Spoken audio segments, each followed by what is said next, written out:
Welcome to this video tutorial. Today I'm going to show you how to use the free sleeve extension for the build blouse pattern. The original pattern is actually a short sleeve blouse, but as autumn is approaching I made this free sleeve extension so you can also sew and wear this beautiful version. If you don't have the extension yet, you can download it from the video description linked below.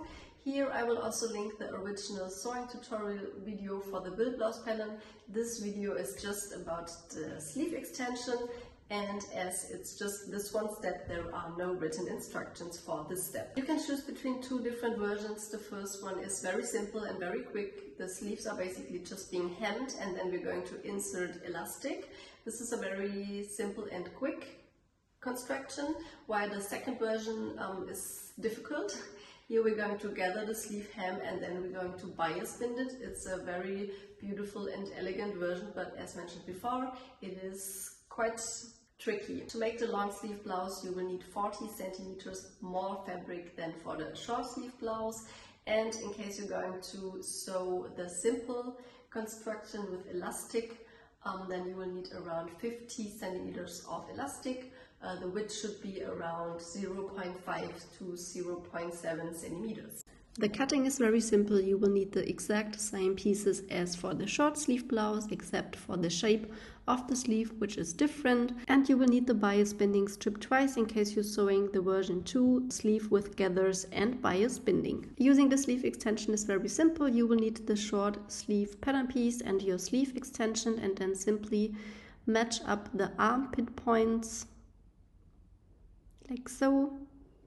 And this is the new shape of your sleeve.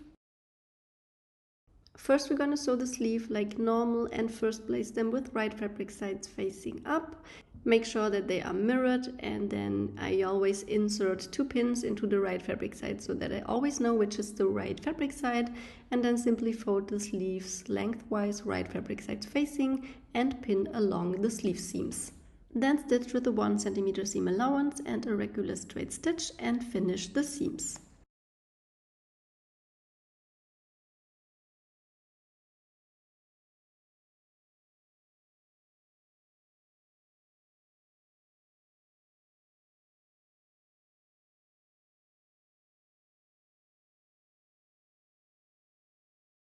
That's what it will look like, and now turn the sleeves right side out while the bodice is laying with wrong fabric side facing out. And now you can insert the sleeves right between the front and back piece so that right fabric sides are facing, and then you can pin the sleeves into the armhole, match up the sleeve seam and the side seam. Then there is a marking at the side of the sleeve head which will match up with the marking at the front armhole, another marking on top of the sleeve head which will match up with the shoulder seam, and then simply pin the sleeve into the armhole all the way around.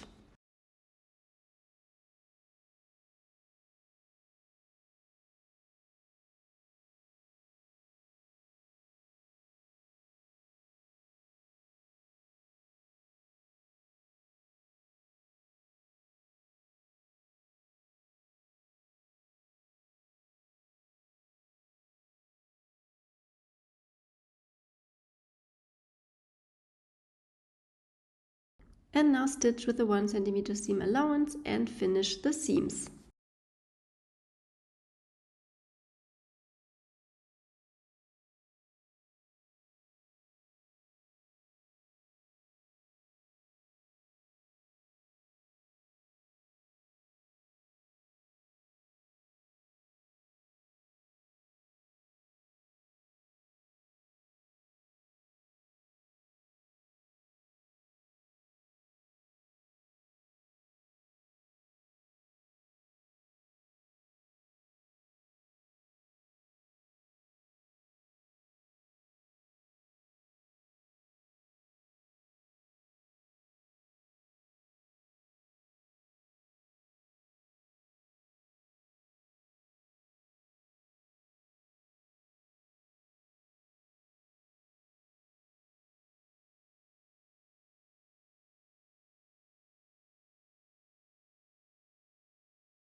First I'm going to show you the easier version, which is the one with elastic, and first finish the sleeve hem all the way around I'm using my overlocker, but you can also use a large zigzag stitch instead, and I would recommend to use a thread in the same color as your blouse, not like me. Next we're gonna hem it. Simply fold the hem all the way around to the wrong fabric side, 1.5 centimeter, and pin it in place.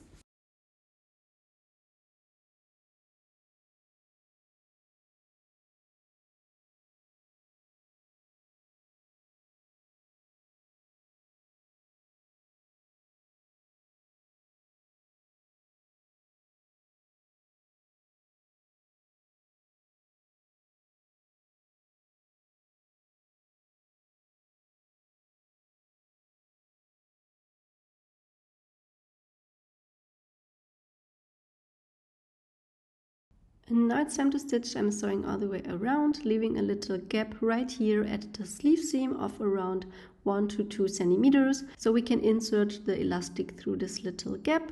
And I'm stitching with a 1 centimeter seam allowance and a regular straight stitch.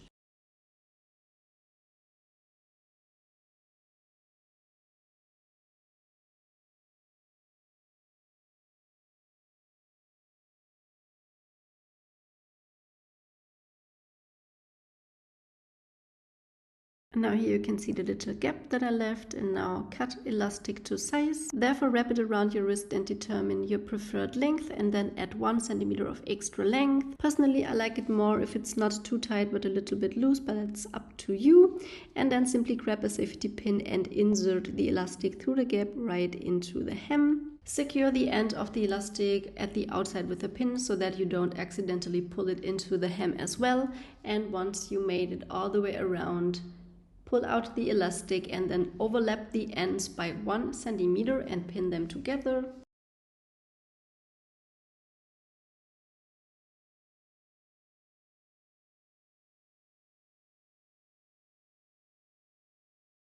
And now secure everything by stitching the ends together with a small zigzag stitch.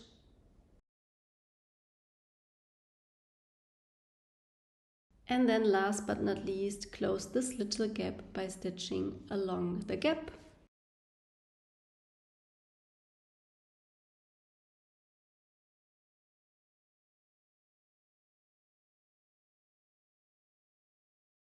Now I'm going to show you the second version. It's with gathers and bias binding, which is more difficult. First fold your bias binding strip so that you can mark the center. Then we need to prepare it. First fold one of the short edges 1 centimeter to the wrong fabric side and press. Then fold the whole strip lengthwise with wrong fabric sides facing and press.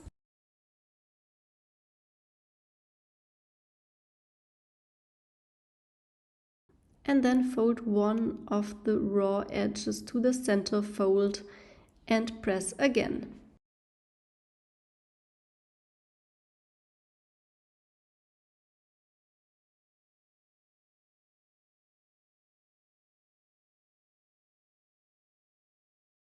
For the gathers, we now run 2 basting stitch lines around our hem, and there you need to consider a few things. First, leave your thread ends hanging. We need around at least 10 centimeters of thread end. Then set a straight stitch in the longest stitch length possible and do not backstitch. And then simply stitch all the way around close to the edge with a distance of around 3 to 5 millimeters from the raw edge. And at the end, do not backstitch and leave a thread end of at least 10 centimeters.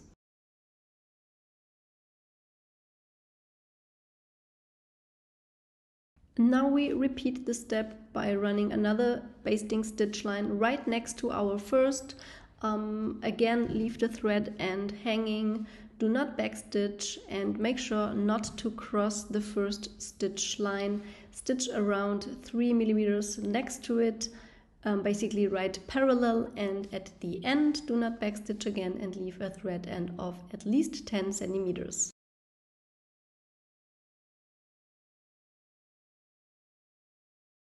That's what it will look like, and now you will have 4 thread ends on the inside and 4 thread ends on the outside. We do not need the ones on the inside, so I will simply knot them together and then cut them off.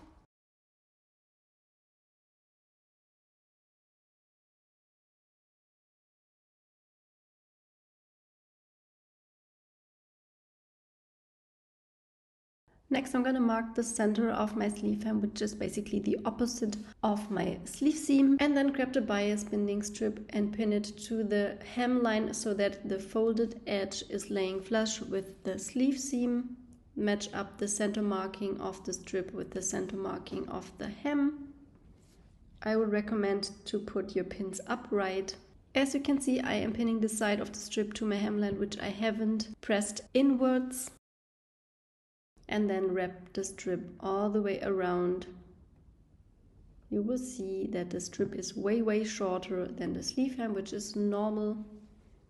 Simply wrap it all the way around and then pin it on top of the beginning of the strip so that it protrudes the sleeve seam by 1 centimeter and is basically laying flush with the raw edge of the strip beginning.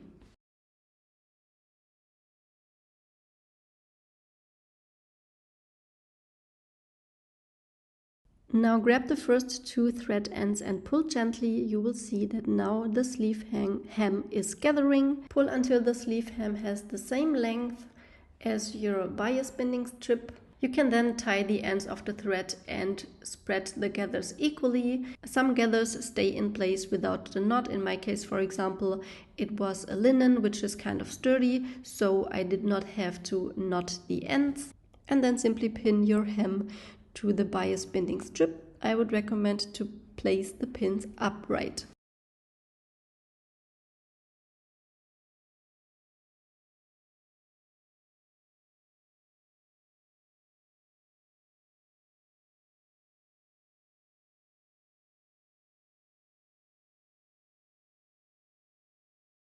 And then I repeat this step with the other half. Simply pull at the thread ends so that the sleeve hem is gathering and matches the size of the bias binding strip, and then pin everything in place.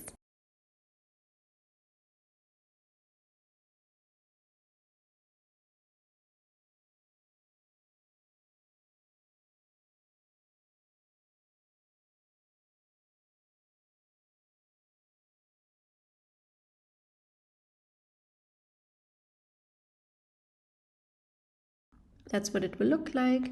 And now I'm gonna stitch all the way around with a 1 centimeter seam allowance and a regular straight stitch. I always start at the sleeve seam so I can secure the end of the bias binding strip. I would recommend to go slowly here, step by step, and I have set a normal stitch length again of around 3.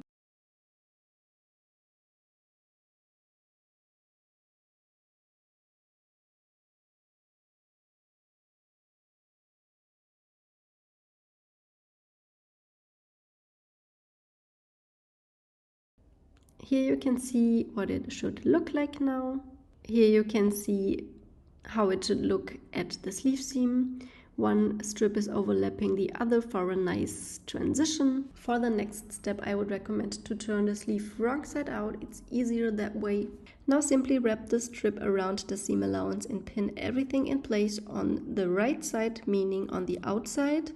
As we have already pressed the seam allowance to the wrong side, no raw edge should be visible now. This basically works like any other bias tape, and if you're struggling to fit the strip around your seam allowance as it can be very thick, I would recommend to simply trim back the seam allowance. And at the sleeve seam it works as follows. Simply wrap the strip around the seam allowance one after each other so there is no open edge visible and we have a nice and clean transition.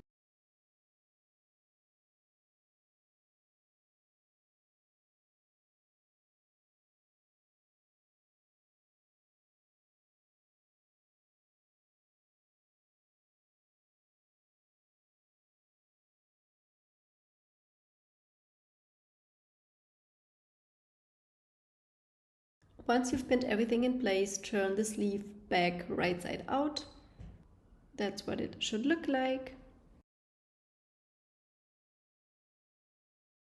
And now it's time to stitch again. I'm stitching right on the bias binding tape close to my seam with a regular straight stitch.